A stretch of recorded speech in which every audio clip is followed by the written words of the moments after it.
Hello traders, FX Pip Collector here. Today is Monday, November 11th, and this is my recap of the top viewed videos of the day. And the pound US dollar came in number 3 today, so we're going to do a quick recap on the 1 hour time frame.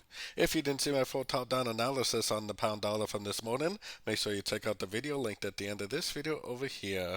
But also don't forget to check out my website, fxpipcollector.com, if you would like to get access to my swing trade setups, my daily members only live streams on Zoom, and my 34 video trading course, all included for only $30 per month.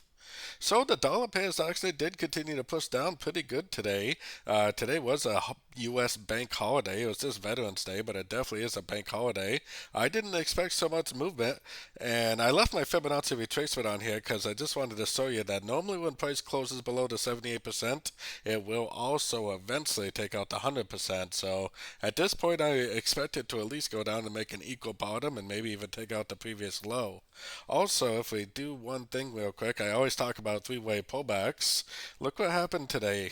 If you were paying attention, especially on a little bit of a shorter time frame, I'm always talking about trading with the trend and three-way pullbacks. One, two, three waves up, Fibonacci bounce, and golfing move to the downside. That is a perfect ABC correction, maybe even better visible on like the 30 or 15-minute time frame. A nice little entry to go short, stop loss right there, and bam, look at that move down. Very, very, very nice entry to go short. So what would I be doing right now? I would be looking for more three-way pullbacks to go short again for the continuation of the downtrend. So don't forget to join my free Discord channel. It's linked over here. And as always, thank you and happy trading.